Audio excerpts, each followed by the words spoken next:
सदगुरु कहते हैं कि दुनिया खत्म होने वाली है क्योंकि दुनिया की सबसे इंपॉर्टेंट चीज मर रही है और वो है सॉइल। क्या बकवास है, सॉइल कैसे मर सकती है? सॉइल जिंदा थोड़ी है। बेशक सॉइल जिंदा होती है क्योंकि बस एक मुट्ठी सॉइल में 8 से 10 बिलियन जीव होते हैं। ये एक फैक्ट है। यानी पूरी दुनिया के ह्यूमन पॉपुलेशन से ज्यादा जीवन सिर्फ एक मुट्ठी सॉइल में, और इसी जीवन की वजह से हम गेहूं, चावल, फल, सब्जी सब उगाते हैं। और यही जीवन, यही माइक्रो ऑर्गेनिजम्स अब खत्म हो रहे हैं। लेकिन क्यों? यही जानने के लिए हमने सदगुरु से बात की। उनसे पूछा कि सेव सॉइल से हमें क्या फर्क पड़ता है। Every responsible scientist is pointing out, the UN agencies have clearly stated, we have only 60 to 80 harvests left in the planet. That means somewhere between 45 to 50 or 55 years. After that, we don't have the ability to grow food on the land because there is no nutrient in the soil. 27,000 species of microbes are going extinct per year. If it goes at this rate, in about 30 to 40 years, we will reach a point where we cannot grow food, and if we try to regenerate the soil at that time, it will take 150 to 200 years. That means death.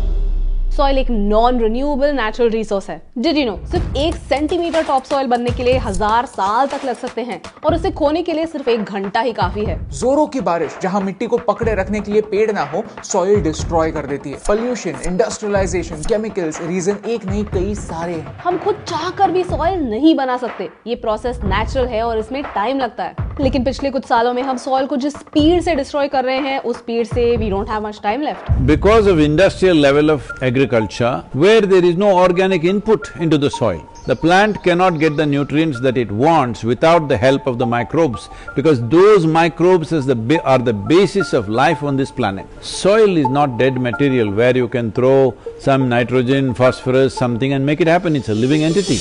Interstellar movie आपने देखी होगी, वहां भी कुछ ऐसे ही problem को predict किया है, जहां हम एज ह्यूमंस इस मिट्टी को इतना डिस्ट्रॉय कर देते हैं कि कौन छोड़कर कुछ भी उगा ही नहीं पाते। यूएन कहता है कि हम हर 5 सेकंड्स में एक फुटबॉल के मैदान जितनी सॉइल डिस्ट्रॉय कर रहे हैं। इंडस्ट्रियल फार्मिंग, एक हद से ज्यादा केमिकल्स का इस्तेमाल, पोल्यूशन, वन बाय वन हम उसी चीज को मार रहे हैं जो हमें जीने का मौका देती है। पहले के जमाने में हम क्रॉप रोटेशन करते थे, जिससे सॉइल को रिकवर होने का मौका मिलता था, क्योंकि किसान स्मार्टली अपने क्रॉप सिलेक्ट करते थे। ऐसी क्रॉप्स की जोड़ी बनाते थे जो सेम न्यूट्रिएंट्स यूज ना करते हो, so that the soil doesn't get depleted at the same time, ताकि सॉइल को भी एक ब्रेक मिले, न्यूट्रिएंट्स रिप्लेनिश होने का मौका मिले। लेकिन अब मोनोक्रॉपिंग होती है और प्रॉफिट्स बढ़ाने के लिए सॉइल की बलि चढ़ती है। 2050 तक दुनिया का पॉपुलेशन 9 बिलियन तक पहुंचने वाला है। हमें आज से 1.5 गुना ज्यादा खाना लगने वाला है, लेकिन हमारे सॉइल की फर्टिलिटी कम हो रही। आने वाले बस 25 सालों में दुनिया में 30% कम खाना होने वाला है, यानी हर 10 में से 3 लोगों को भूखा सोना पड़ेगा, और इसीलिए हमें सॉइल को बचाने की जरूरत है। But today if we attempt this now if we take the necessary action by enshrining soil regeneration and ecological regeneration as a part of our national policies across the world, in 10 to 15 or maximum 20 years time, we can make a significant turnaround. Soil दुनिया का सबसे बड़ा recycling plant है जो दुनिया के organic waste को black gold में बदलता है, उससे खाद बनाता है। सॉइल दुनिया का सबसे बड़ा कार्बन रिजर्व है, यानी ग्लोबल वार्मिंग रोकने के लिए सॉइल बहुत इंपॉर्टेंट है। हेल्दी सॉइल पानी पकड़े रहता है, फ्लडिंग होने से बचाता है। सॉइल ग्रीडी नहीं है, उसे जितना पानी लगता है वो उतना ही पानी एब्जॉर्ब करता है और बाकी का पानी ग्राउंड वाटर बन जाता है, जो आने वाली जनरेशंस के लिए एक वाटर बैंक बन जाता है। सॉइल एक कंप्लीट इकोसिस्टम है।